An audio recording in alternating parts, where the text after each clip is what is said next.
see everybody. All right, how did Chance do? Pretty good?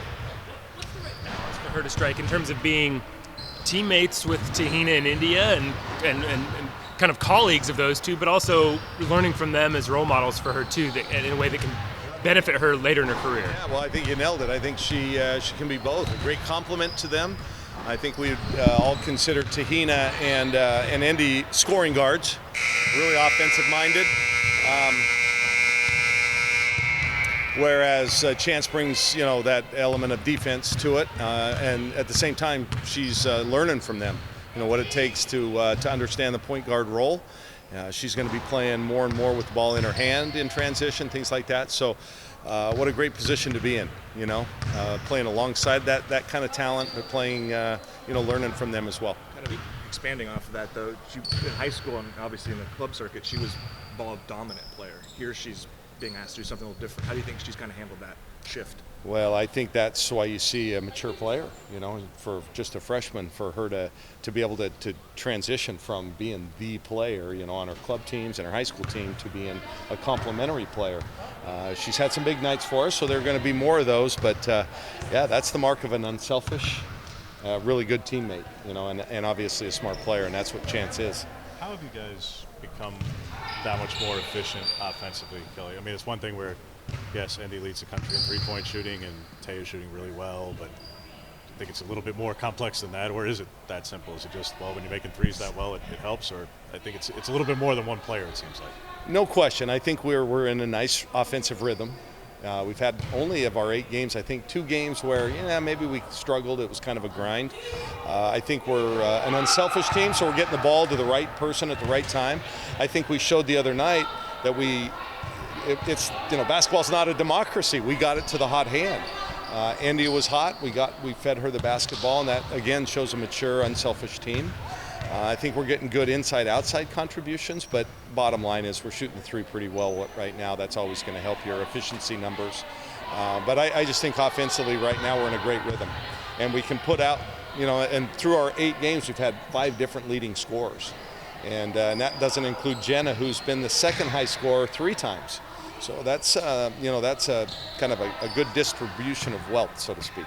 We talked a lot about India the other night, but where have you seen Tahina kind of already grow this season in that sense and being more efficient?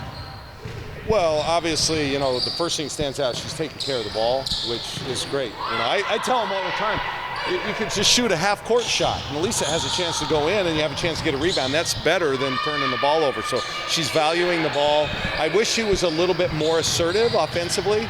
Look for her own shot in especially in the paint. But no, I think where Tahina's made her greatest stride this year is in leadership. I think leadership on the court. I mean, she is taking charge, and then obviously, taking care of the ball and getting it to the right people. How critical will this next couple of games, maybe even the San Diego games, be to establishing those counters that as more teams will start to key on each of them, especially Indy, to have the answer for when I'm assuming a lot of double teams are probably going to be coming her way.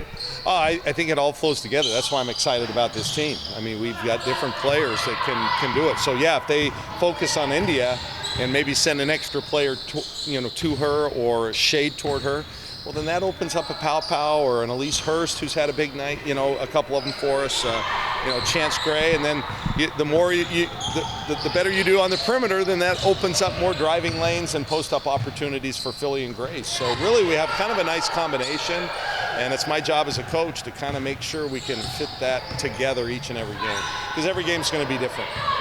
What's the challenge of playing 4 games in about a week coming up here? Well, we haven't done it yet, right. So we're going to see. I think, ask them. I think they'd rather play than do this. They I think are excited about it. Eastern is really the only game we've talked about. Eastern Washington's coming in here. They're playing well. They're 5-2, and they're really good. I mean, they are sound. They play hard. They've got 3 kids that can have big nights for them, including a Pac-12 transfer, Jamie Luetta, whose sister Jordan is on their staff and played here. So it'll be nice homecoming for her. I don't know. Short bench, so to speak, 9 players. I mean, we're going to need everybody over these 4 games. But they've got a nice 5 or 6 day Christmas break. so they better not leave anything on the court. Might as well exhaust it all. They have plenty of time to recuperate and eat fudge and divinity and cookies and eggnog and lots of coffee and everything else that you're going to have during the holidays. Is there anything in particular you're hoping to see over the next 4 games, just improvement-wise? Consistency, better defense for longer periods of time. We showed at the end of that Beaver game that we can defend when we really want to and need to. We just got to make that more consistent. Yeah. I was going to ask you about defense because that was the thing you were highlighting a couple weeks ago when we spoke. Showed up, I thought, down the stretch against Oregon State, but as you said, maybe spotty. How do you work to improve that? And are you finding different combinations maybe you like?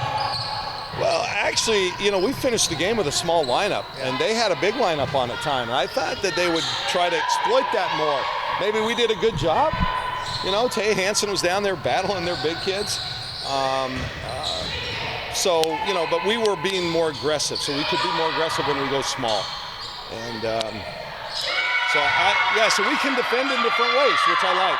Can you guys hear when all that happens? I think I'll pick it up. That's good. They need to be talking out there. That's a good thing. Given how well that small lineup did do, especially against that front line of Oregon State, does that give you confidence, especially with how many games you have coming up, to kind of mix that in more then? Oh, yeah. Well, we're going to play every combination, all right? You have 9 players. You're going to play everything. So we're going to have to go small for at least 10, 12 minutes a game until, Kennedy gets back. So that's just kind of who we are. We gotta make the most of that. So. How big a special has this, early schedule sort of been for you guys? Obviously, you get the PK tournament, then you get a little bit of taste of Pac-12 tournament. How has this sort of been beneficial to get this team together and seeing these different looks? Well, I couldn't totally hear all of that, so I'm just going to make something up. I think we've had a good combination of really good teams and then teams where we can work on some stuff. So, unfortunately, none of the next 4 games are going to be like that. We're going to actually be pushed in each and every game. But we've had some tune-ups. I think we're going to be ready for that. Listen, we've always tried to schedule up. When all's said and done, by the time we get to Christmas, of our 12 games, we will have played, 6 power conference teams and or ranked teams. Both games down in San Diego could be against ranked opponents. So, we will have, I think, prepared ourselves for, I think that we have the LA's first in. So, I think we'll be ready. We just got to get through this stretch. Yeah. And you guys, just really sad about Coach Leach.